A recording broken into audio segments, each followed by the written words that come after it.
விடுவேன், இயேசுவுக்காக எதையும் விட்டு விடுவேன்.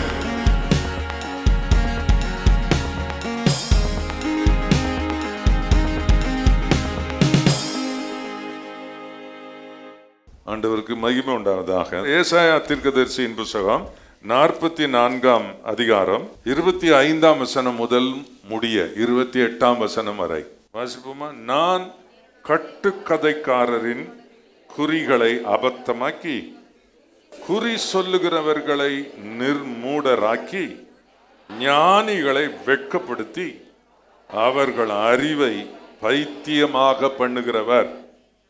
நான் என் ஊழியக்காரரின் வார்த்தையை நிலைப்படுத்தி, என் ஸ்தானாபதிகளின் ஆலோசனையை நிறைவேற்றி, குடியேறுவாய் என்று எருசலேமுக்கும், கட்டப்படுவீர்கள் என்று யூதாவின் பட்டணங்களுக்கும் சொல்லி, அவைகளின் பாழான ஸ்தலங்களை எடுப்பிப்பார். நான் ஆழத்தை நோக்கி வற்றிப்போ என்றும், உன் நதிகளை வெட்டாந்தரையாக்குவேன் என்றும் சொல்லுகிறவர். கோரேசை குறித்து, அவன் என் மேய்ப்பன், அவன் எருசலேமை நோக்கி நீ கட்டப்படு என்றும், தேவாலயத்தை நோக்கி நீ அஸ்திபாரப்படு என்றும் சொல்லி, எனக்கு பிரியமானதை எல்லாம் நிறைவேற்றுவான் என்று சொல்லுகிறவர் நான். Praise the Lord. நான் ஆண்டவரால் நியமிக்கப்பட்ட அவரது ஊழியனாய் நான் இருக்கவே விரும்புகிறேன். நான் மனுஷரை பிரியப்படுத்தவா, தேவனை பிரியப்படுத்தவா, யாரை பிரியப்படுத்த பிரசங்கிக்கிறேன்? நான் மனுஷரை பிரியப்படுத்துகிறவனாய் இருந்தால் தேவனுடைய ஊழியக்காரன் அல்லவே.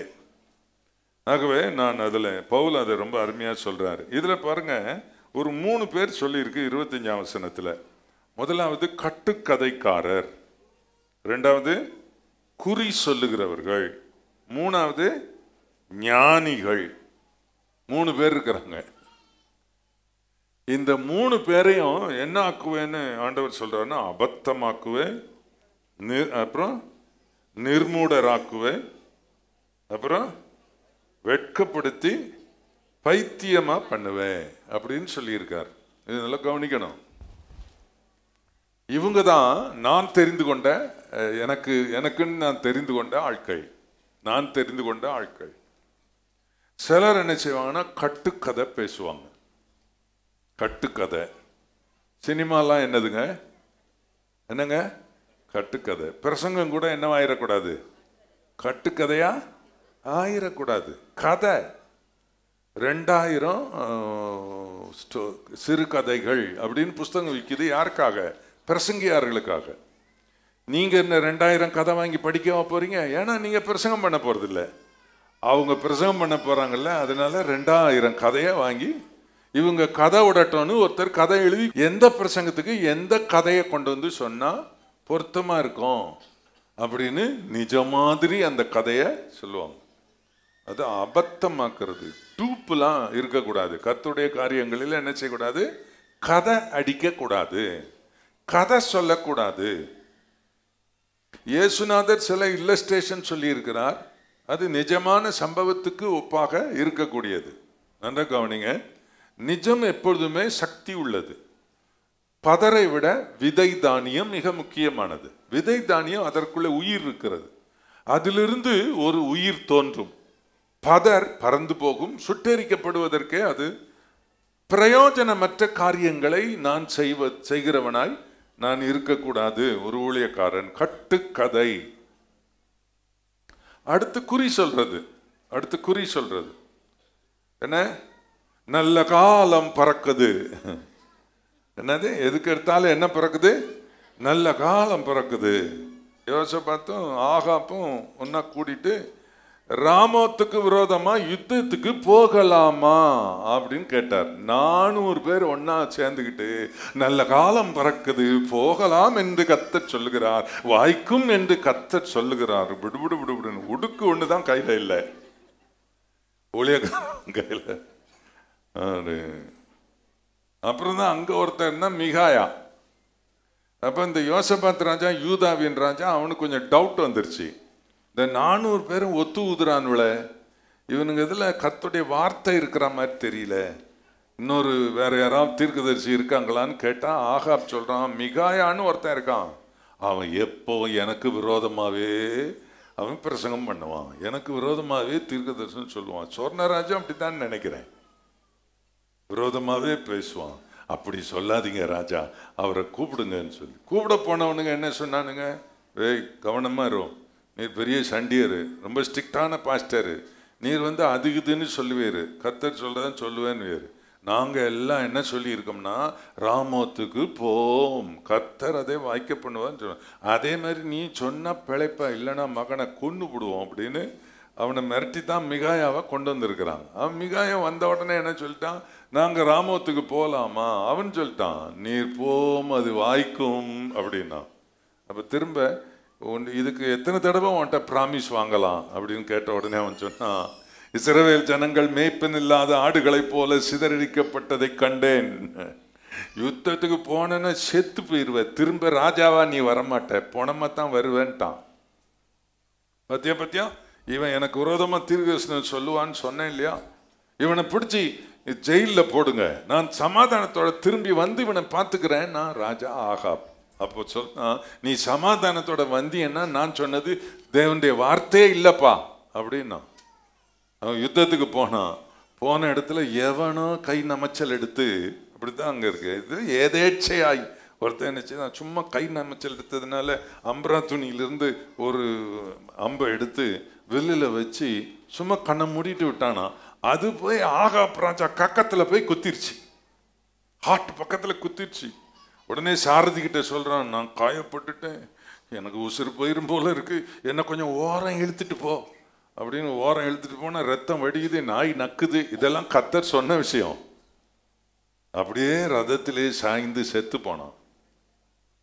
தேவனுடைய வார்த்தை இன்றைக்கு கட்டுக்கதையாக குறி சொல்லுகிறது போல இன்றைக்கு சொல்லுகிறவர்கள் நிறைய பேர் இருக்கிறார்கள், நிறைய கூட்டங்கள் இருக்கிறது, நிறைய ஊழியர்கள் இருக்கிறார்கள்.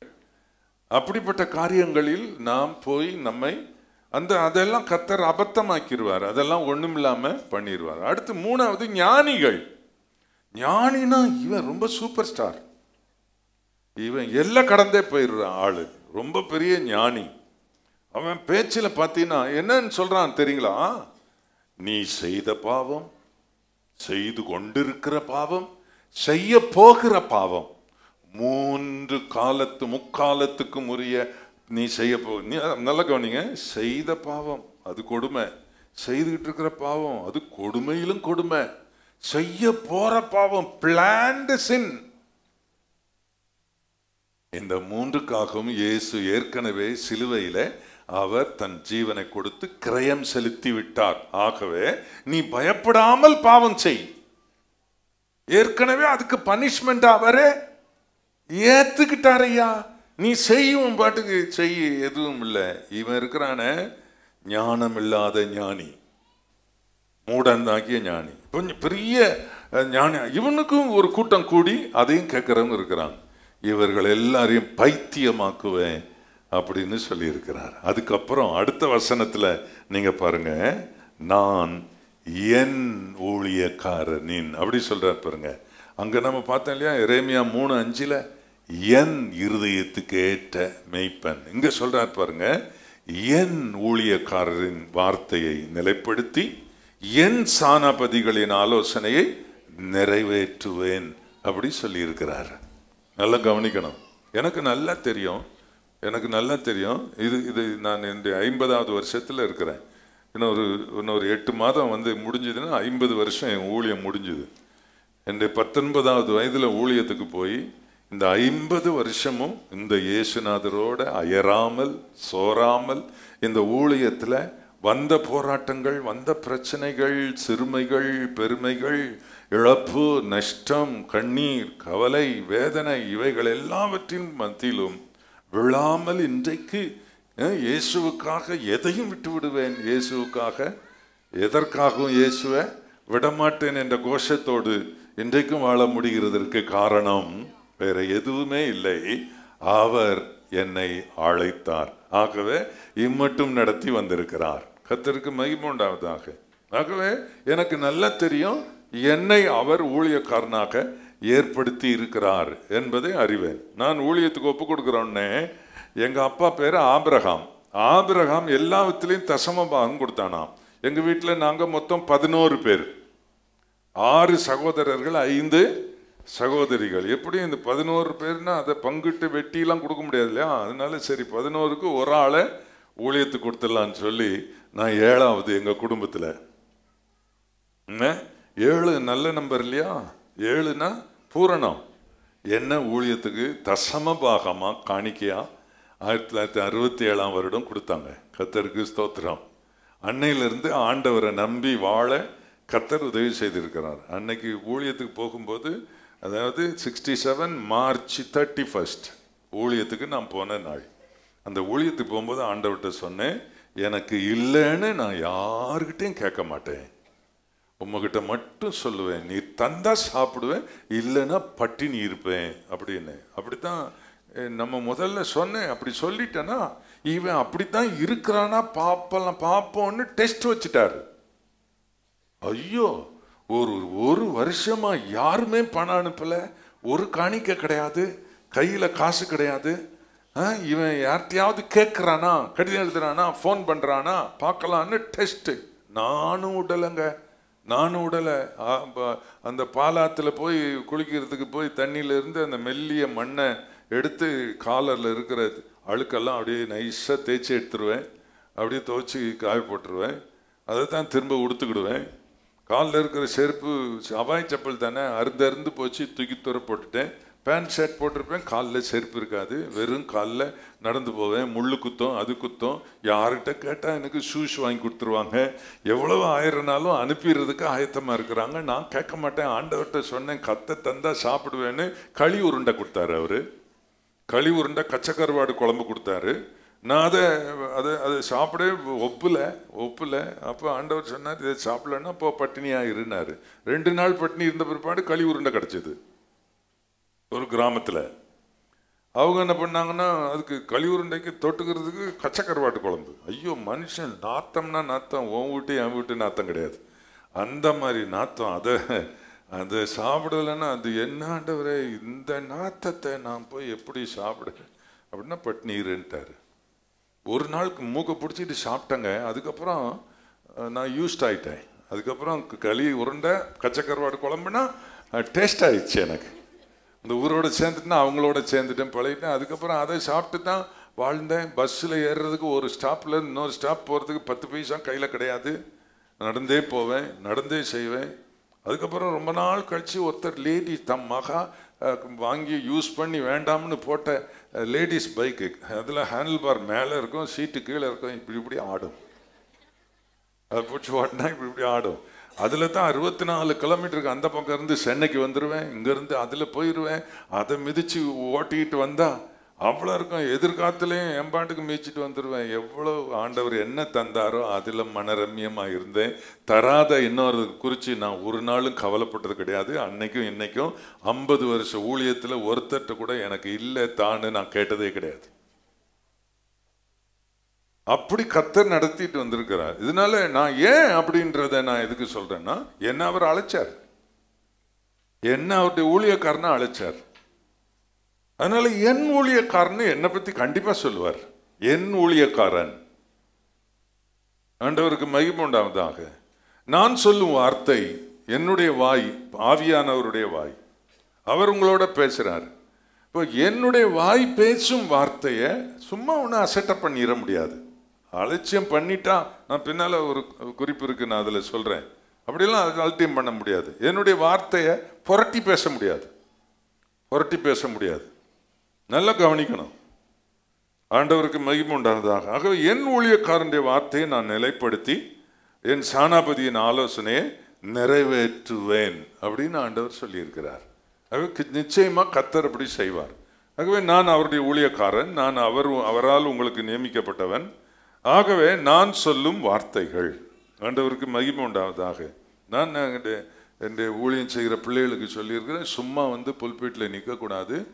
நல்லா ஆண்டவர் சமூகத்தில் இருந்து ப்ரிப்பேர் பண்ணி கர்த்தர் கொடுத்த வார்த்தையை எடுத்துகிட்டு பிரசங்கம் பண்ணணுன்னு. அப்போ ஜோசியும் அப்படி தான் செய்கிறார், ஜெக்கியும் அப்படி தான் செய்கிறாரு.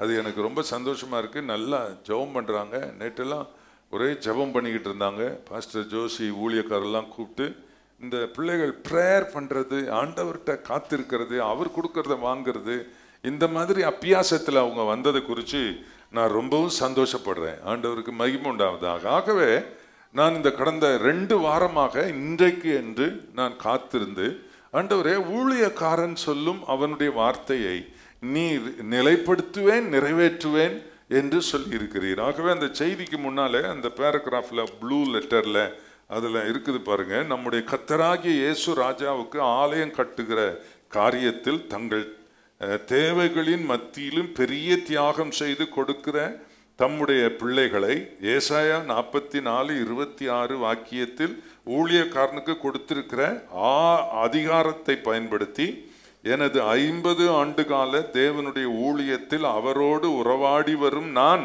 சொல்லும் பின்வரும் ஆசீர்வாத வார்த்தைகளை கர்த்தர் உங்களுக்கு நிலைப்படுத்தி நிறைவேற்றுவார் என்று நான் அதில் போட்டிருக்கிறேன். நல்லா கவனிங்க. அந்த செய்தியில் இருக்கிற 7 குறிப்பு உங்களுக்குரியது. உங்களுக்கு கர்த்தர் பேசி இருக்கிறது. அதன்படியே கர்த்தர் செய்வார். அதை தேவன் தம்முடைய ஊழியக்காரனின் வாயிலாக உங்களுக்கு ஆண்டவர் அறிவிக்கிறார். கர்த்தருக்கு மகிமை உண்டாவது. ஆகவே கர்த்தர் பேசுகிறார், கர்த்தர் சொல்லுகிறார், தம்முடைய ஊழியக்காரன் வாயிலாக சொல்லுகிறார். ஆகவே அவர் சொல்லும் வார்த்தை பலிக்கும். பலிக்கும். அதனால்தான் அதுக்கு தலைப்பு கொடுத்திருக்கேன், உன் போதகரின் வாக்கு பலிக்கும் என்று சொல்லியிருக்கிறேன். அதுக்கு ஆதாரம் வேதத்தில் நிறைய இருக்கிறது. அதுக்கு ஆதாரம் வேதத்தில் நிறைய இருக்கிறது. ஆண்டவருக்கு மகிமை உண்டாவதாக. ஒரு சமயம் எலியா தீர்க்கதரிசியை ஆண்டவர் சாரிபாத்தூருக்கு போ அப்படின்னு சொன்னார். அவன் சாரிபாத்தூருக்கு போன போது 7 விதவை, ஒரு விதவையை கொண்டு நான் போஷிப்பேன் என்று சொன்னார். அந்த 7 விதவையை சந்தித்த போது அந்த 7 விதவை இந்த சகோதரனுக்கு எலியாவுக்கு சொன்னது, ஐயா, கொஞ்சம் மாவு கொஞ்சம் எண்ணெய் இருக்கிறது, நான் அதுக்கு பிற்பாடு இல்லாததினால் 2 அடை நானும் என் மகனும் சாப்பிட்டு சாக இருக்கிறோம், அதுக்காகத்தான் நான் விறகு பொறுக்கிறதுக்கு வந்தேன், 2 சுள்ளி பொறுக்கிறதுக்காக நான் வந்தேன் அப்படின்னு அவர் சொன்னான். அப்போ எலியா என்ன சொல்றாரு? 1 ராஜாக்கள் 17ஆம் அதிகாரத்தில் இருக்கிறது கர்த்தருடைய வார்த்தை. அதாவது தேசத்திலே மழை, தேசத்தின் மேல் மழை கட்டளையிடும் நாள் மட்டும் பானையில் மா செலவழிந்து போவதும் இல்லை, கலசத்தில் எண்ணெய் குறைந்து போவதும் இல்லை என்று இஸ்ரவேலின் தேவனாய் கர்த்தர் சொல்லுகிறார் அப்படின்னு சொல்லிட்டார். கர்த்தர் சொல்றாருப்பா, எம்மா கர்த்தர் சொல்றாரு, மாவு இல்லைங்கிற, நீ எண்ணெய் இல்லைங்கிற, 2 அடைத்தான் சுட போறங்கிற, கர்த்தருடைய வார்த்தை கேளு, ஆண்டோடைய வார்த்தை கேளு. உன் பானையில் மாவு நிறைஞ்சிக்கிட்டே இருக்கும், உன் கலசத்தில் எண்ணெய் குறையாது, எல்லாம் அப்படியே இருக்கும். போய் சுடு, முதல்ல காணிக்கையா எனக்கு கொண்டா, பிற்பாடு நீ சுடலாம், உனக்கும் உன் வீட்டாருக்கும் சுடலாம் அப்படின்னு சொல்லி அனுப்பினார். கர்த்தருடைய வார்த்தைன்னு சொல்லி 16ஆம் வசனத்துல நீங்க பாருங்க, அதுல என்ன சொல்லி இருக்குன்னு, எலியாவை கொண்டு, கர்த்தர் எலியாவை கொண்டு சொன்ன வார்த்தையின்படியே, அந்த தேவனுடைய வார்த்தைக்கு இருக்கிற அந்த வலிமை என்னன்னா, எலியாவை கொண்டு கர்த்தர் சொன்ன வார்த்தை.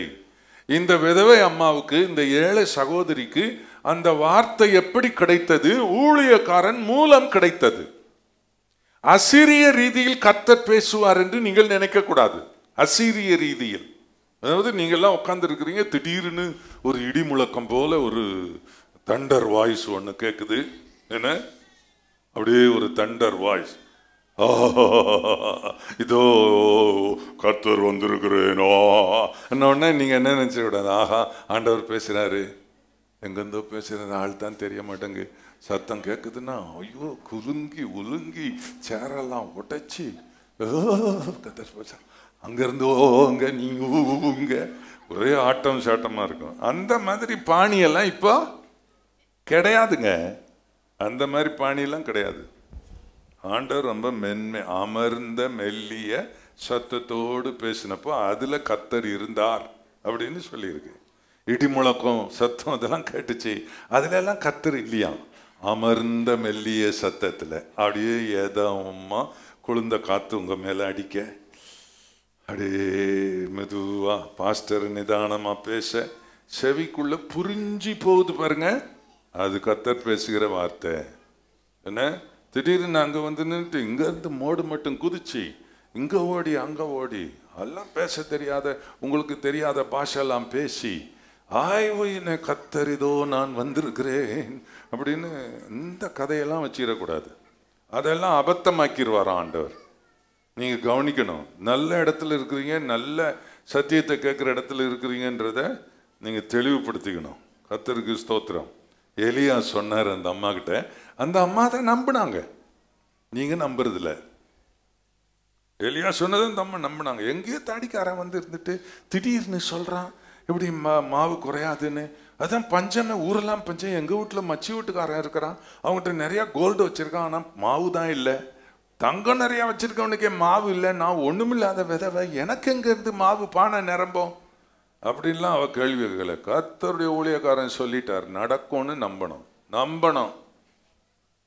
கர்த்தர் எலியாவை கொண்டு சொன்ன வார்த்தையின்படியே பானையில்மா செலவழிந்து போகல, கலசத்துல என்ன குறையல, அப்படி நடந்தது என்று சொல்லி இருக்கிறது. ஏன் இது வேதத்தில் பதியப்பட்டிருக்குன்னா, இதே முறைமையைத்தான் கர்த்தர் இந்த காலத்திலும் கர்த்தர் பயன்படுத்துகிறார் என்பதை நீங்கள் புரிந்து கொள்ளத்தான். ஆண்டவருக்கு மகிமை உண்டாவதாக. நீங்கள் அதுல கவனமா இருக்கணும். ஒரு நாள் எலிஷா சொல்றாரு, நாளைக்கு இந்நேரத்தில், நாளை காலையில இந்நேரத்துல சமாரியாவின் வாசல்ல 1 மரக்கால் கோதுமைமா 1 சேக்கலுக்கும் 2 மரக்கால் கோதுமைமா 2 சேக்கலுக்கும் விற்கப்படும் என்று 1 சேக்கலுக்கும் விற்கப்படும் என்று கர்த்தர் சொல்லுகிறார் என்றான். 2 ராஜாக்கள் 7:1. உடனே பக்கத்துல ஒருத்தன் இருந்தான். இப்படி எலியா தீர்க்கதரிசி எலிஷா சொன்ன உடனே என்ன கவனிங்க, பக்கத்துல ஒருத்தன், அவன் யாருன்னா ராஜாவுக்கு கைலாகு கொடுக்கிற பிரதானி. பிரதானி அப்படின்னு சொன்ன சீஃப் செக்யூரிட்டி ஆபீசர் அங்க இருந்தார். அவர் சொன்னாரு, கேன்னு சிரிச்சிருப்பான்னு நினைக்கிறேன். என்ன பாருங்க, என்னது கேன்னு சிரிச்சிருப்பான். யோ தீர்க்கதரிசியாயா நீ, எங்க எழுதியிருக்கு பாஸ்டர்னு கேட்டக்கூடாது. நான் கொஞ்சம் கூட்டி எடுத்து தானே சொல்லுவோம். என்ன அந்த சொல்லி இருக்கிற பாணியில நீங்க பாருங்க. 2ஆம் வசனத்துல என்ன சொல்லியிருக்கு, அப்பொழுது ராஜாவுக்கு கைலாகு கொடுக்கிற பிரதானி ஒருவன் தேவனுடைய மனுஷனை பிரதியுத்தரமாக, இதோ கர்த்தர் வானத்திலே மதகுகளை உண்டாக்கினாலே இப்படி நடக்குமா? யோ என்னையா கதை விடுறாரு, என்னையா கதை விடுற, அப்படியே வானத்தையே திறந்து தொபன்னு கொட்டினா கூட நீ சொன்ன மாதிரி நடக்குமா? சொன்னாலும் ஒரு நம்புறதுக்கு ஏத்த மாதிரி சொல்லியா அப்படி, அதெல்லாம் அந்த விஷயம்லாம் அதுல இருக்கு. ஒரே சிரிச்சிருப்பான். எல்லா ஜனங்கள்லாம் பார்த்தாங்க. கவனிங்க, ஜனங்கள்லாம் பார்த்தாங்க, இவன் ராஜாவுக்கு சீஃப் செக்யூரிட்டி ஆபீசர், இவர் ஊழியக்காரர், அவர் சொல்றபடி நடக்குமா? இந்த ஆளு சந்தேகத்தை கிளப்பிட்டானே. பாஸ்டர் ஒரு காரியத்தை சொல்லி இருந்தா அதுக்கு அர்த்தம் கற்பிக்க கூடாது, அதை திருச்சி பேசக்கூடாது, அதுக்கு எதிரா பேசக்கூடாது. பேசுனா என்ன நடக்கும் பாஸ்டர்? அதை சொல்லத்தான் எனக்கு விருப்பமே இல்லை. இருந்தாலும் இந்த வசனத்தில் இருக்குல்ல, அதை வாசிப்போம். என்ன அதை வாசிப்போம். நான் சொல்றது கவனிங்க. இந்த மனுஷன் பேசினா ஜனங்களுக்கு ஊழியக்காரன் பக்கம் நிக்கவா, இவன் பக்கம் நிக்கவா, இவன் சொல்றதும் சரியா தான் தெரியுது. என்ன இவ்வளவு லட்சம் ஜனங்க, இத்தனை கோடிக்கணக்கான ஜனங்க இருக்காங்க, இவங்களுக்கு நாளைக்கு காலையில என்ன விற்கணுங்கிறான் இவன். இன்னைக்கு வரைக்கும் பஞ்சம், எங்கேயும் கோதுமையும் கிடையாது, மாவும் கிடையாது, இன்னைக்கு வரைக்கும் பஞ்சம்.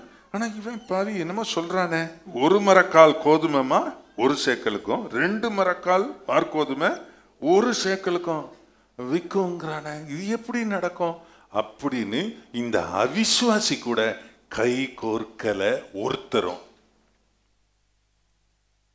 எல்லாரும் என்ன சொல்லியிருப்பாங்க, அட பாவி மனுஷா, ஊழியக்காரன் கர்த்தர் சொன்னார்னு சொல்றாருல, அப்ப கர்த்தர் சொன்னார்னு ஏத்துக்கிட வேண்டியதானே. இவனுக்கு திமிரு. இவன் ராஜாவுக்கு சீஃப் செக்யூரிட்டி ஆபீசரா இருக்கிறதுனால இவனுக்கு கொழுப்பு, இவனுக்கு திமிரு அப்படின்னு சொல்லி எல்லாரும் அவனை தனிமைப்படுத்திட்டாங்க. எல்லாரும் ஊழியக்காரன் சொன்னதை நம்பினாங்க. இது மாதிரி பிரதானி யாராவது 1-2 இருக்கும், இங்கேயும் இருக்கும்.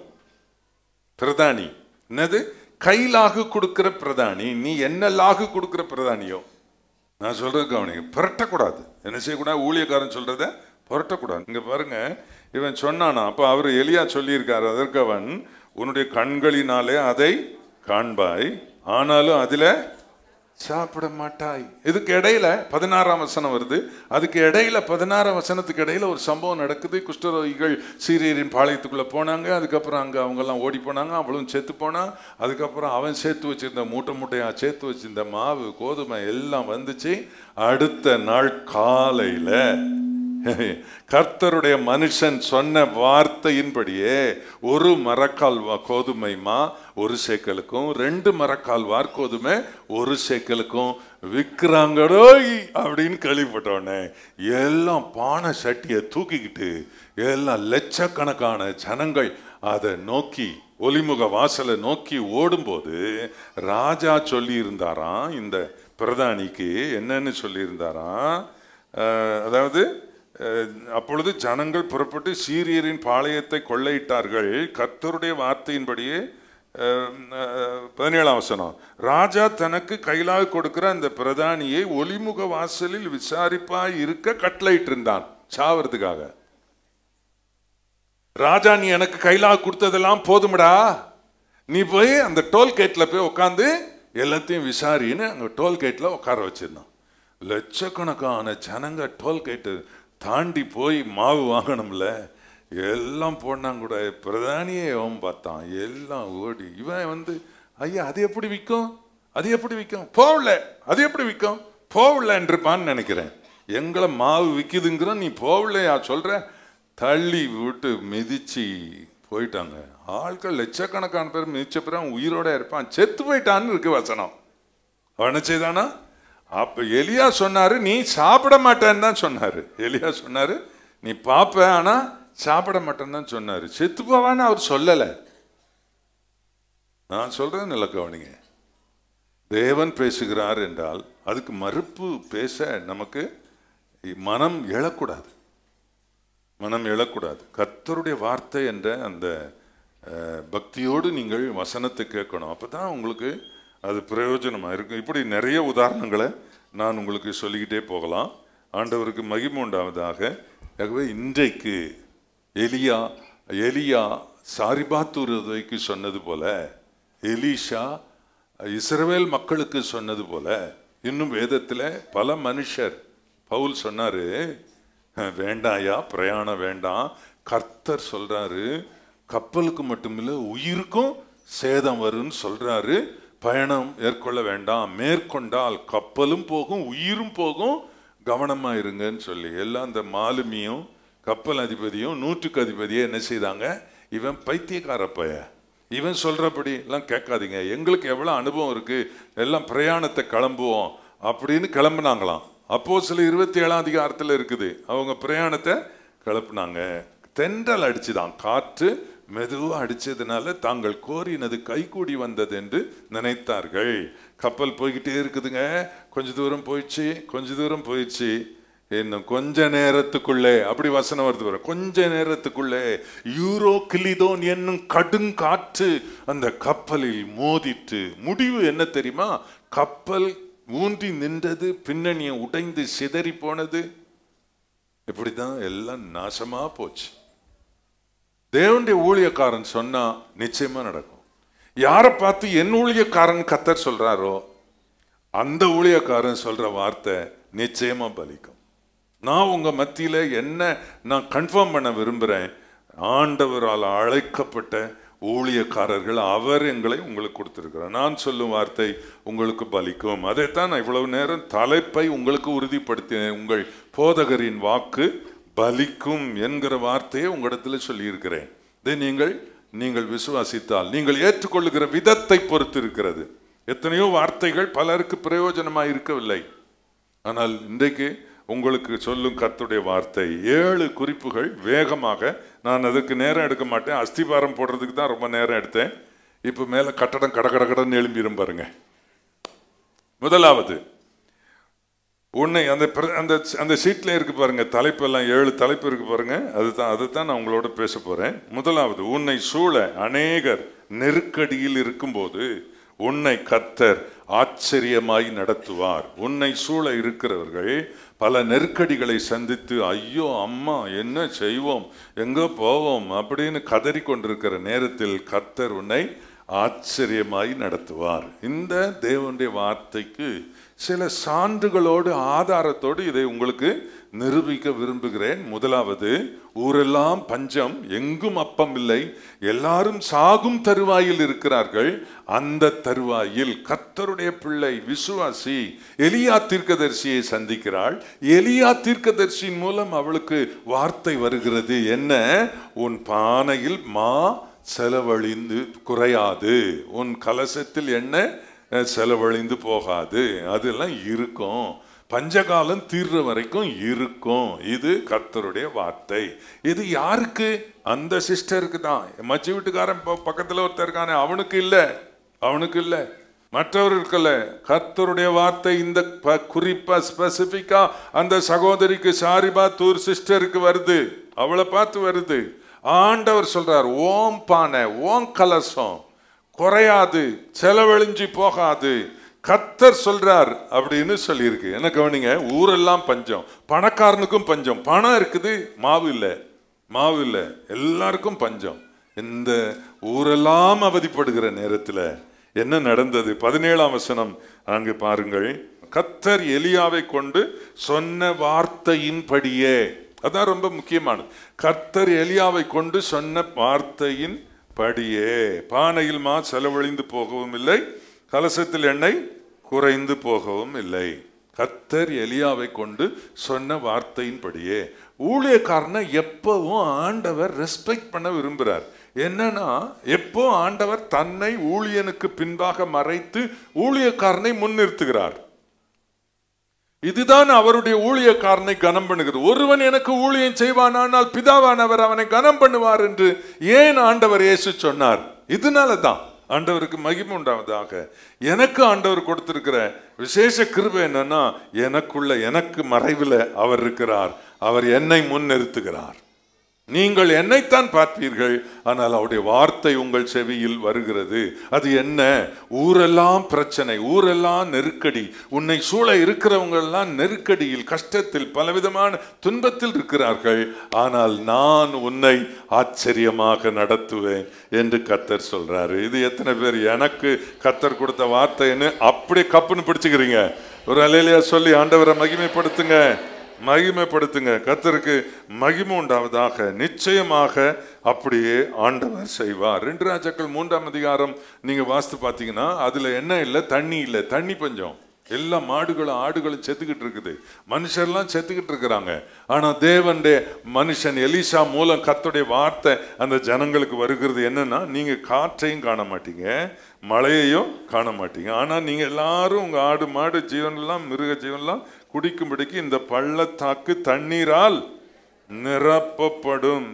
இங்கே இப்படி கேட்கலாம்ல, யோ சரியா, ஒண்ணு மழை பெய்யும்னு சொல்லு, என்னது மழை பெய்யும் அப்படின்னு சொல்லு, அல்லது இந்த மலை மேல இருக்கிற ஊற்று இப்படி திசை திரும்பி குற்றாலத்துல நிறைய தண்ணி வந்துருச்சு, அதனால ஆத்த விட்டு தாண்டி அடுத்த லைன்ல ஓடுது அப்படின்னு சொல்ற மாதிரி, இந்த மாதிரி ஏதோ ஒண்ணு நடக்கும், நாங்க பாக்குறதுல என்ன நடக்கும்னு சொல்லியா?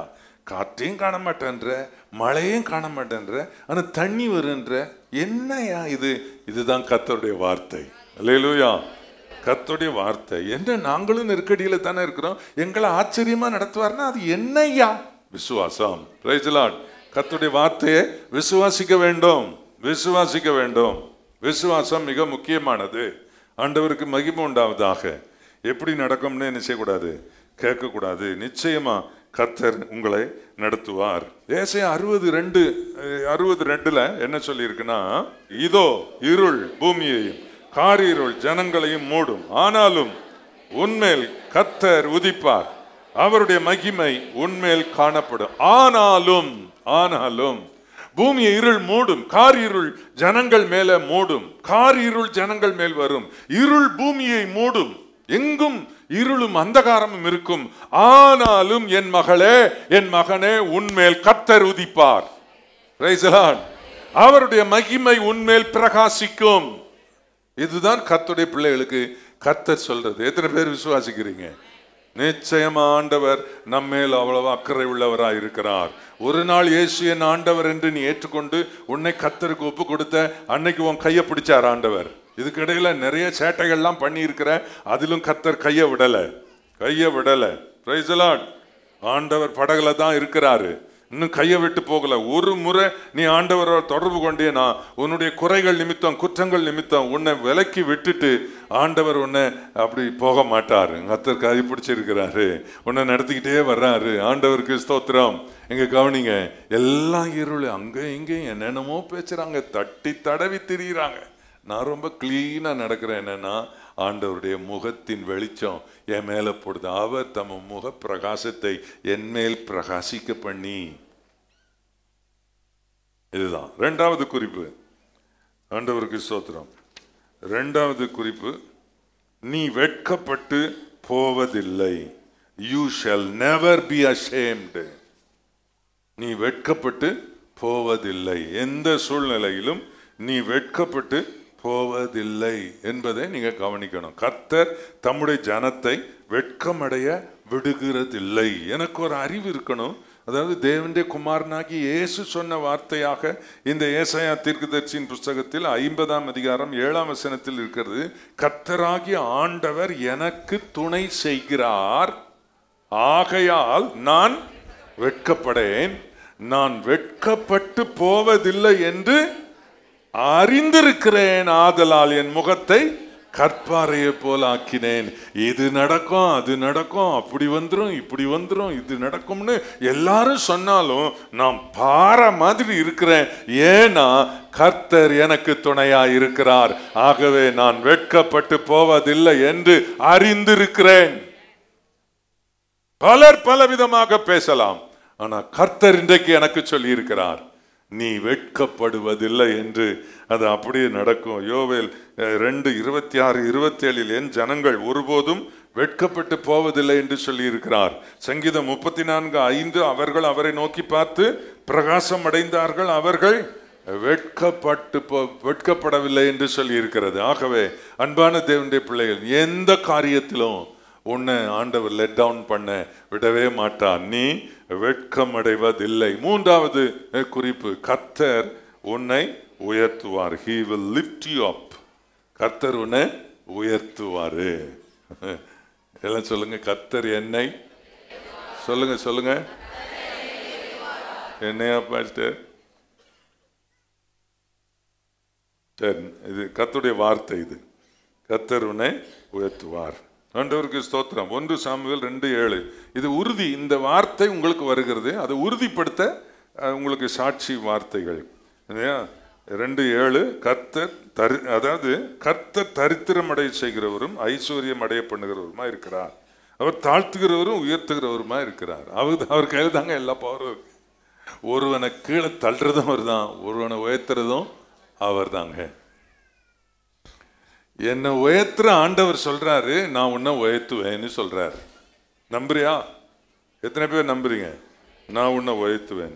சில சான்றுகளை உங்களோடு அதுல என்ன சொல்லியிருக்குன்னா, ஆண்டு உயர்த்துவார்னா ஐஸ்வர்யம் அடைய பண்ணுகிறவரும் அவர் தான், அது மாத்திரம் இல்ல உயர்த்துகிறவரும் அவர் தான்.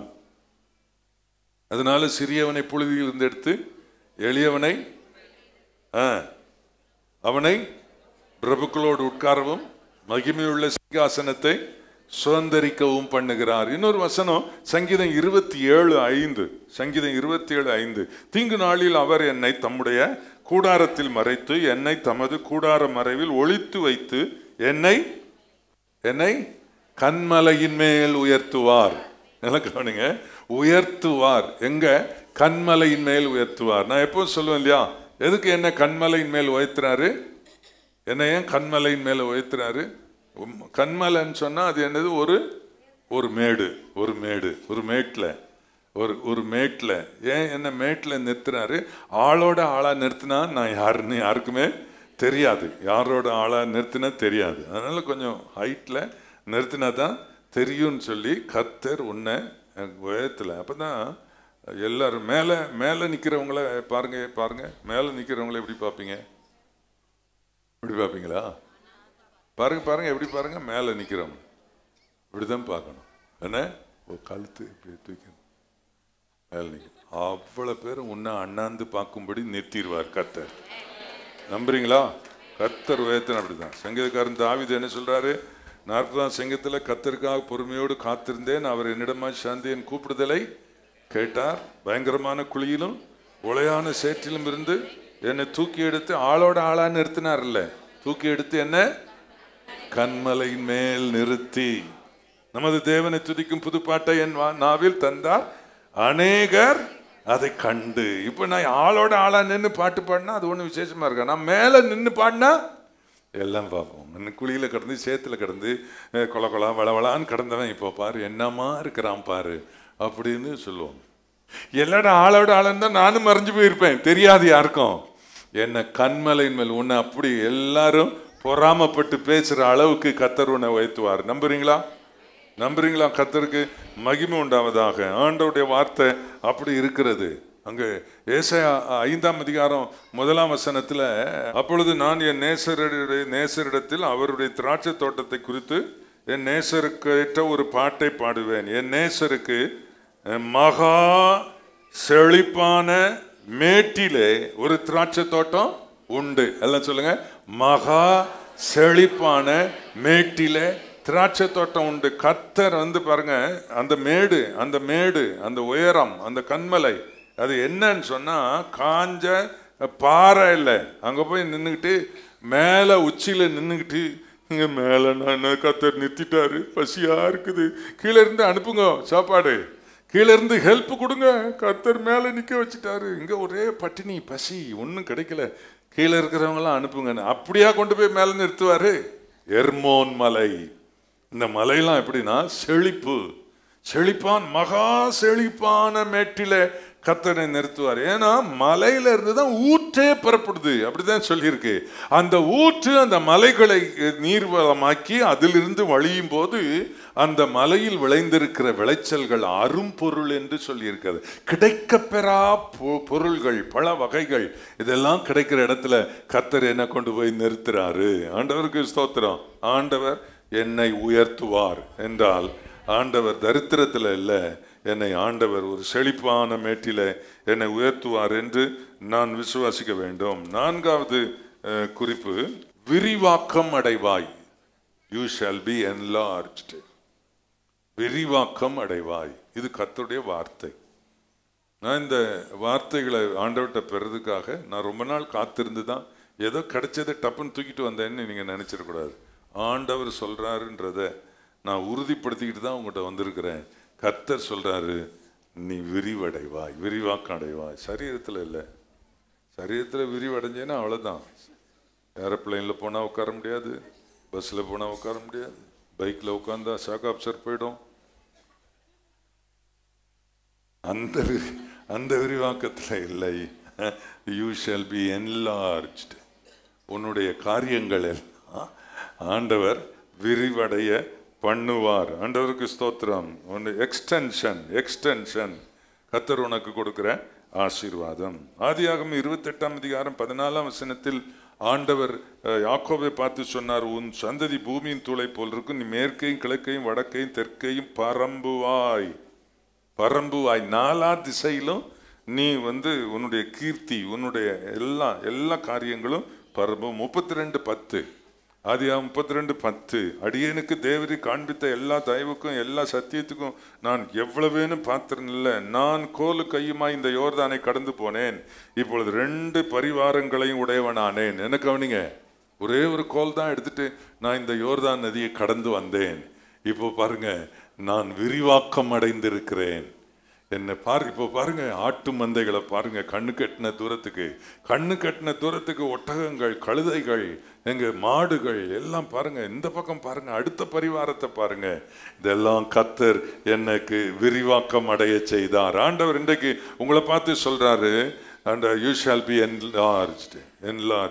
அப்படி நீ விரிவாக்கம் அடைவாய். ஆண்டவருக்கு மகிமை உண்டா. இப்ப இருக்கிற நிலையிலிருந்து எல்லா நிலையிலும் கர்த்தர் உன்னை முன்னேற செய்வார். ஏசாயா 54:2 உன் கூடாரத்தின் இடத்தை விசாலமாக்கு, உன் வாசஸ்தலத்தின் திரைகள் விரிவாகட்டும், தடை செய்யாதே, கயிறுகளை நீளமாக்கி உன் முளைகளை உறுதிப்படுத்து, நீ வலதுபுறத்திலும் இடதுபுறத்திலும் இடங்கொண்டு பெருகுவாய், உன் சந்ததியார் ஜாதிகளை சுதந்திரித்து கொண்டு பாழாய் கிடந்த பட்டணங்களை குடியேற்றுவிப்பார்கள். கர்த்தருக்கு ஸ்தோத்திரம்.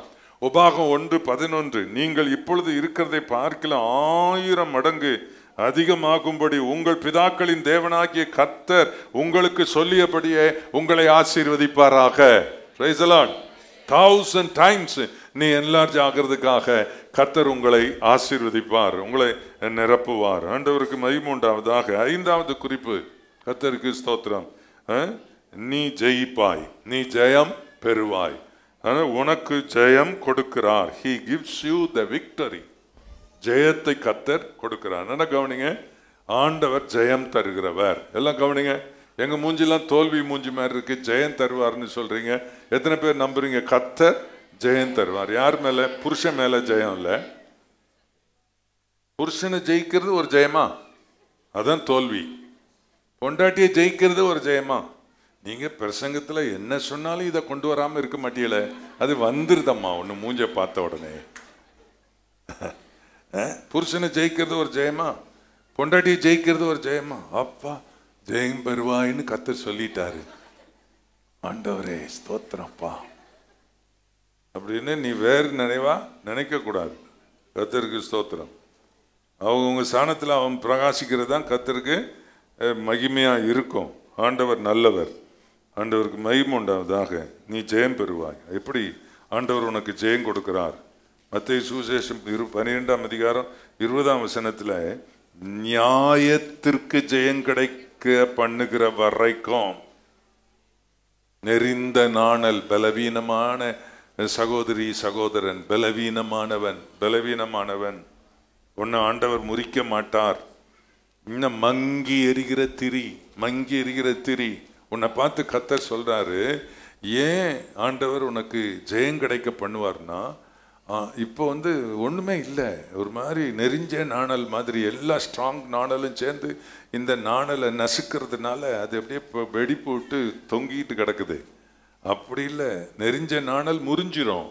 ஆனா ஆண்டவர் சொல்றாரு, நீ ஒரு பலவீனமான சகோதரி, நீ ஒரு பலவீனமான மகள், பலவீனமான மகன், உன்னை நான் ஒரு நாள் நீ முறிஞ்சு போக நான் விட மாட்டேன். உன் லைட்டு ரொம்ப மங்களா எரியுது, உன் திரி மங்களா எரியுது, ஆனா நான் அணைக்க மாட்டேன். ஏன்னா ஒரு நாள் இது பிரகாசமா எரிய போகுது. Praise the Lord. Hallelujah. ஒரு நாள் பிரகாசமா எரிய போகுது. உன் லைட்டு, உன் விளக்கு பிரகாசமா எரிய போகுது. உன்னுடைய பலவீனம் நல்ல பலனாக போகுது. உனக்கு நான் ஜெயம் கொடுப்பேன். எதுக்காக நான் அப்படி செய்வேன்? நீதிக்கு ஜெயம் கிடைக்கிற வரைக்கும். உன் பக்கம் நீதி இருக்குது, நீ நீதி உன் பக்கம் இருக்குது. ஆனா தோற்று போனது போல இருக்கிற, பயப்படாத, நான் நிச்சயமாக ஒரு நாள் உன் விளக்கு பிரகாசமா எரிய வைப்பேன். ஜெயம் கொடுக்கிற தேவன். அல்லேலூயா. ரோமர் 8:37 இவைகள் எல்லாவற்றிலே நாம் நம்மில் அன்பு கூறுகிறவராலே முற்றும் ஜெயம் பெறுவர்களாய் இருக்கிறோமே. 1 கொரிந்தியர் 15:57 நம்முடைய கர்த்தராகிய இயேசு கிறிஸ்துவினால் நமக்கு ஜெயம் கொடுக்கிற தேவனுக்கு ஸ்தோத்திரம். அல்லேலூயா. கர்த்தருக்கு மகிமை உண்டாவதாக. 2 கொரிந்தியர் 2:14 கிறிஸ்துவுக்குள் எப்போதும் எங்களை வெற்றி சிறக்க பண்ணி, எப்பொழுதும் கிறிஸ்துவுக்குள்ள எங்களை வெற்றி சிறக்க பண்ணுகிறவர் கர்த்தர். ஏசாயா 54:17 உனக்கு விரோதமாய் உருவாக்கப்படும் எந்த ஆயுதம் நீ வெற்றி பெறாதபடி, நீ மேன்மை அடையாதபடி, நீ ஜெயிக்காதபடி, உனக்கு விரோதமா யார் ஆயுதம் செய்தாலும், என்ன பிளான் பண்ணாலும், என்ன திட்டங்கள் வகுத்தாலும் அது ஒண்ணு நான் வாய்க்க விட மாட்டேன். நீ ஜெயிக்கிறதுக்காக அதெல்லாம் நான் அழிச்சிருவேன் அப்படின்னு சொல்றாரு. எத்தனை பேர் நம்புறீங்க? உனக்கு விரோதமா சதி திட்டம், உனக்கு விரோதமா பேச்சு, உனக்கு விரோதமா சிலர் கூடி பேசுற அந்த பேச்சு, உனக்கு விரோதமா போடுற திட்டங்கள், இவை எல்லாவற்றையும் நான் ஒன்றுமில்லாமல் செய்வேன் என்று கர்த்தர் சொல்லுகிறார். ஏனென்றால் நான் உன்னை ஜெயம் பெற பண்ணுவேன். என் பிள்ளைகள் ஜெயிக்க வேண்டும், நீங்கள் ஜெயிக்க வேண்டும், அதற்காக நான் அப்படி செய்வேன் என்று கர்த்தர் சொல்லி இருக்கிறார். 6வது குறிப்பு என்ன? உனக்கு வாய்க்கும். you shall be prospered. நீ காரியங்கள்ல நீ சாதிச்சுக்கிட்டே போவே, உனக்கு வாய்க்கும் என்று ஆண்டவர் சொல்லியிருக்கிறார். ஏசாயா 48:15, நான் நானே அதை சொன்னேன். இந்த வார்த்தையை நானே சொன்னேன், நான் அவனை அழைத்தேன், நான் அவனை வரப்பண்ணினேன், அவன் வழி வாய்க்கும். என்ன கர்த்தர் அழைச்சார்னு எத்தனை பேர் சொல்லுவீங்க? எல்லாம் கை வைத்து சொல்லுங்க. கர்த்தர் இந்த மாதிரி நல்ல ஃபெலோஷிப்ல என்னை கொண்டு வந்தது அவர் தான். அப்படி சொல்லுங்க. நான் அழைத்தேன், நான் வரப்பண்ணினேன், அவன் வழி வாய்க்கும் என்று கர்த்தர் சொல்லி இருக்கிறார். அல்லேலூயா. கர்த்தர் அப்படியே செய்வார், விசுவாசியுங்கள். சங்கீதம் 37:5, உன் வழியை கர்த்தருக்கு ஒப்புவித்து அவர் மேல் நம்பிக்கை ஆயிரு, அவரே காரியத்தை வாய்க்க பண்ணுவார். ஆமென். கர்த்தரே காரியத்தை வாய்க்க பண்ணுவார். மார்க் 9:23 பாருங்க. இயேசு அவனை நோக்கி, நீ விசுவாசிக்க கூடுமானால் ஆகும். விசுவாசிக்கிறவனுக்கு எல்லாம் வாய்க்கும், எல்லாம் கூடும், எல்லாம் ஒண்ணுதான். விசுவாசிக்கிற நம்ம எல்லாரும் விசுவாசிக்கிறோம். நீ விசுவாசிக்கிறியா? உனக்கு எல்லாம் கூடும் என்று ஆண்டவர் சொல்லி இருக்கிறார் இல்லையா? எத்தனை பேர் விசுவாசிக்கிறீங்க? கர்த்தரை விசுவாசிக்கிறோம், சத்தியத்தை விசுவாசிக்கிறோம். அவர் சொன்ன வாக்கு படி நடக்கும். எங்க பாஸ்டர் மூலம் இன்னைக்கு சொன்ன இந்த வார்த்தை நிறைவேறுன்னு நான் விசுவாசிக்கிறேன். அப்படி ஆனால் உனக்கு எல்லாம் கூடும், எல்லாம் வாய்க்கும் என்று கர்த்தர் சொல்லி இருக்கிறார். 7வது வேகமாக நான் சொல்லுகிறேன். இறுதி வரை எந்த சூழ்நிலையிலும் உன் ஆண்டவர் இயேசு உன் கூடவே இருப்பார், கைவிடவே மாட்டார். Praise the Lord. Hallelujah. Hallelujah. You shall never be forsaken. ஆண்டவருக்கு ஸ்தோத்திரம். ஒரு காலம் ஆண்டவர் விலக மாட்டார். நல்லா கவனிங்க. சங்கீதம் 48:14 சொல்லுங்க. எல்லாரும் பார்க்காம சொல்லுங்க பார்க்கலாம். இந்த தேவன் என்றென்றைக்கும் உள்ள, என்றென்றைக்கும் உள்ள, சதா காலங்களிலும் நமது தேவன், மரண பரியந்தம் அவர் நம்மை நடத்துவார். ஆண்டவருக்கு ஸ்தோத்திரம். என்னை கைப்பிடித்த ஆண்டவர் இடையில் விட்டு விலகவே மாட்டார். என்னை முடிவு மட்டும் கர்த்தர் கொண்டு போவார். இக்கரையில் என்னை கைப்பிடித்தவர் அக்கரையில் கொண்டு போய் சேர்ப்பார். அல்லேலூயா. எத்தனை பேர் விசுவாசிக்கிறீர்கள்? நிச்சயமாய் ஆண்டவர் கைவிடவே மாட்டார், உங்கள் கூடவே இருப்பார். ஆதியாகமம் 28:15 பாருங்க. நான் உன்னோட இருந்து நீ போகிற இடத்துல எல்லாம் உன்னை காத்து, நான் உன்னை உன் தேசத்துக்கு திரும்பி வர பண்ணுவேன், நான் உனக்கு சொன்னதை செய்யும் அளவும் உன்னை கைவிடுவது அல்ல. நான் உனக்கு சொன்ன எல்லாத்தையும் செய்து முடிக்கிற வரைக்கும் நான் உன் கூடவே இருப்பேன். வெறும் கோலோட புறப்படும் போது உன்னோடு வந்தேன், உன்னோடு இருந்தேன், உன்னை பெருக செய்தேன், உன்னை திரும்பி வர பண்ணுவேன், நான் கடைசி மட்டும் உன்னோட இருப்பேன்னு கர்த்தர் சொல்றாரு. நல்லா கவனிங்க. நீங்க சொல்லலாம், பாஸ்டர் நாங்க இடையிடையே நிறைய தப்பு பண்றோமே அப்படின்னு சொல்லலாம். பண்றே தான், அதான் தெரியுது. என்ன வீட்டில் நடக்கிற சிலுமிஷம் கொஞ்சமான சிலுமிஷமா இருக்குது, எல்லாம் நடந்துக்கிட்டு தான் இருக்குது. ஆனா கர்த்தர் கை பிடிச்சார் இல்லையா? ஒரு கையில உன் கையை பிடிச்சிட்டு இன்னொரு கையில பலார்னு ஒன்று விட்டு ஒழுங்க ஓ அப்படிதான் செய்வாரு தவிர போ சனியனே உன்னோட அப்படி விடவே மாட்டார். நல்ல தேவன். அல்லேலூயா. நீ உருப்பட மாட்ட போன்னு விட மாட்டார். ஏன்னா அது அவருக்கே தோல்வியாக்கும். ஏன்னா ஒரு தடவை கைப்பிடிச்சவரு என்ன உருவாக்க முடியாம இடையில விட்டுட்டா மாதிரி வந்துருமே, அதனால அவர் விட மாட்டாரு. செய்த தப்புகளை எல்லாம் தட்டி உணர்த்தி சிட்சித்து என்னை சரி பண்ணி குட்டி நறுக்கி எல்லாம் சரி பண்ணி என்னை கொண்டு போய் இறுதி வரை என்னோடு கூடவே இருந்து என்னை நடத்தி அக்கறை கொண்டு போய் சேர்ப்பார். எத்தனை பேர் விசுவாசிக்கிறீர்கள்? கர்த்தர் 31:8 கர்த்தர் தாமே உனக்கு முன்பாக போகிறவர். எல்லாரும் வாசித்தா நல்லா இருக்கும். கர்த்தர் தாமே உனக்கு முன்பாக போகிறவர், அவர் உன்னோட இருப்பார், அவர் உன்னை விட்டு விலகுவதும் இல்லை, உன்னை கைவிடுவதும் இல்லை, நீ பயப்படவும் கலங்கவும் வேண்டாம். அல்லேலூயா. கர்த்தர் தாமே உனக்கு முன்பாக போகிறவர், அவர் உன்னோட இருப்பார், அவர் உன்னை விட்டு விலகுவதும் இல்லை, உன்னை கைவிடுவதும் இல்லை, நீ பயப்படவும் கலங்கவும் வேண்டாம். புலம்பல் 3:31 என்ன சொல்லி இருக்கு பாருங்க. அவர் என்றென்றைக்கும் கைவிட மாட்டார். எல்லாரும் சொல்லுங்க. அதுல அவர் என்ற இடத்துல இயேசுன்னு போட்டுக்கிடுமே, நல்லா இருக்கு. இயேசு என்றென்றைக்கும் என்னை கைவிட மாட்டார். என்றென்றைக்கும் என்னை, in all my life, என்னுடைய வாழ்நாள் எல்லாம் என்றென்றைக்கும், each and every day. நீங்க பயப்பட வேண்டாம், கர்த்தர் கூடவே இருப்பார். யோசுவா 1:5 யோசுவா கிட்ட கர்த்தர் சொல்றாரு, நீ உயிரோடு இருக்கும் நாளெல்லாம். நல்லா கவனிங்க, நீ சாகுற வரைக்கும்னு சொல்றதை விட இது நல்லா இருக்கு. பார்த்தீங்களா, நான் கல்யாணம் நடத்தும் போது என்ன சொல்லுவோம், மரணம் நம்மை பிரிக்கும் வரை அப்படின்னு சில பாதிரியாருங்க சொல்லுவாங்க. நான் என்ன சொல்ல தெரியுமா, உயிரோடு இருக்கும் வரை அப்படி சொல்லி. நல்லா இருக்குல்ல, பாசிட்டிவா. அதனால இந்த வசனம் அப்படி இருக்கு பாருங்க. நீ, ஆண்டவர் சொல்லுகிறாரு, நீ உயிரோடு இருக்கும் நாளெல்லாம் ஒருவனும் உனக்கு முன்பாக எதிர்த்து நிற்பதில்லை. நான் மோசையோடு இருந்தது போல உன்னோடு இருப்பேன். நான் உன்னை விட்டு விலகுவதும் இல்லை, உன்னை கைவிடுவதும் இல்லை. கர்த்தருக்கு ஸ்தோத்திரம். ஆண்டவர் இல்லாத மாதிரி தெரியலாம், சுழல் காற்று அடிச்சு அமிழ்ந்து போகிற மாதிரி இருக்கலாம். அவர் அங்கதான் இருக்கிறாரு. அவர் அங்கதான் இருக்கிறாரு.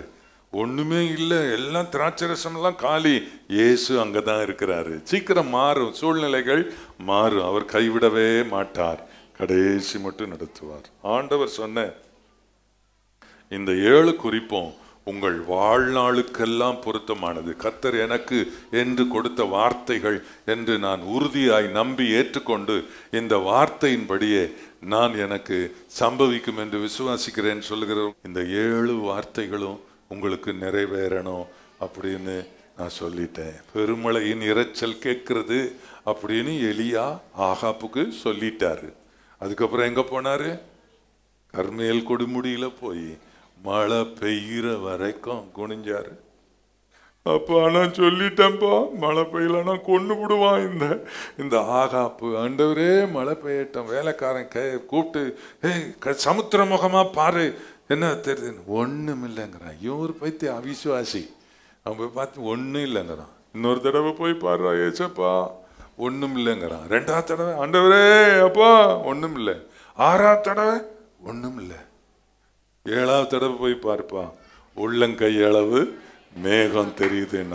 கமான் கிளம்பு பெரிய போது அவன் போய் ஊருக்குள்ள போறதுக்குள்ள அட்டி பின்னி எடுத்துருச்சு மழை. அது வரைக்கும் நான் ஜெபம் பண்ணுவேன் உங்களுக்காக. இந்த வார்த்தைகள் நிறைவேறு, கர்த்தர் தந்த வார்த்தை இது உங்களுக்கு நிறைவேறு வரைக்கும் நான் ஜெபம் பண்ணுவேன். கர்த்தர் ஆண்டவர் சொன்னார், நான் என் ஊழியக்காரின் வார்த்தையை நிலைப்படுத்தி என் சானாபதியின் ஆலோசனையை நிறைவேற்றுவேன்னு சொல்லி இருக்கிற கர்த்தர் நிறைவேற்றுவார். ஆண்டவர் உங்களோடு இருப்பாராக. ஜெபம் பண்ணுவோம். நல்ல பிதாவே, இந்த நேரத்தில் உங்களுடைய சமூகத்தில் இவ்வளவு நேரம் நாங்கள் காத்திருந்தோம். ஆண்டவரே, எல்லாரும் நெருக்கடியில கஷ்டத்துல துன்பத்துல இருந்தாலும் நான் உன்னை அதிசயமா நடத்துவேன்னு சொல்லி இருக்கிறீர். நீ வெட்கப்பட்டு போவதில்லைன்னு நீர் சொல்லி இருக்கிறீர். நான் உன்னை கைவிட உன்னை உயர்த்துவேன்னு நீ சொல்லி இருக்கிறீர். நான் உன்னை உயர்த்துவேன் அப்படின்னு சொல்லி இருக்கிறீர். விரிவாக்கம் அடைவாய் என்று சொல்லி இருக்கிறீர். நீ ஜெயிப்பாய் என்று சொல்லி இருக்கிறீர். உனக்கு வாய்க்கும் என்று சொல்லி இருக்கிறீர். Hallelujah, you shall be prosper என்று நீ சொல்லி இருக்கிறீர். ஆண்டவரே, இறுதி வரை, வாழ்நாள் வரை நீ உயிரோடு இருக்கும் நாட்கள் எல்லாம் நான் உன்னை விட்டு விலகுவதும் இல்லை, உன்னை கைவிடுவதும் இல்லை. இறுதி வரை உன்னோடு கூட இருந்து எல்லா சந்தர்ப்ப சூழ்நிலைகளிலும் உன்னை நடத்துவேன் என்று சொல்லி இருக்கிறீர். இப்படிப்பட்ட வார்த்தைகளுக்காக நாங்க எங்க கைகளை கொட்டி, என்ன ஆண்டவரே உமக்கு நன்றி நன்றி நன்றி நன்றி. இப்படி ஒரு தகப்பன், இப்படி ஒரு தெய்வம், இப்படி ஒரு ஆண்டவர் எங்களுக்கு கிடைத்தது எங்களுக்கு பாக்கியம். அல்லேலூயா, ஸ்தோத்திரம். நம்முடைய பிள்ளைகளுக்கு இந்த வார்த்தைகள் எல்லாம் பலிப்பதாக. உடைய பிள்ளைகள் எல்லாம் கண்மலை மேல் உயர்த்தப்பட்டு செழிப்பான மேட்டில் உடைய பிள்ளைகள் நிறுத்தப்படுவார்களாக. ஆசீர்வதியும். இயேசு கிறிஸ்துவின் நாமத்தில் ஜெபிக்கிறோம் எங்கள் நல்ல பிதாவே. இப்பொழுது நம்முடைய கர்த்தராகிய இயேசு கிறிஸ்துவின் கிருபை, பிதாவின் அன்பு, பரிசுத்த ஆவியானவருடைய ஐக்கியம் எப்பொழுது நம் அனைவரோடும் இருப்பதாக.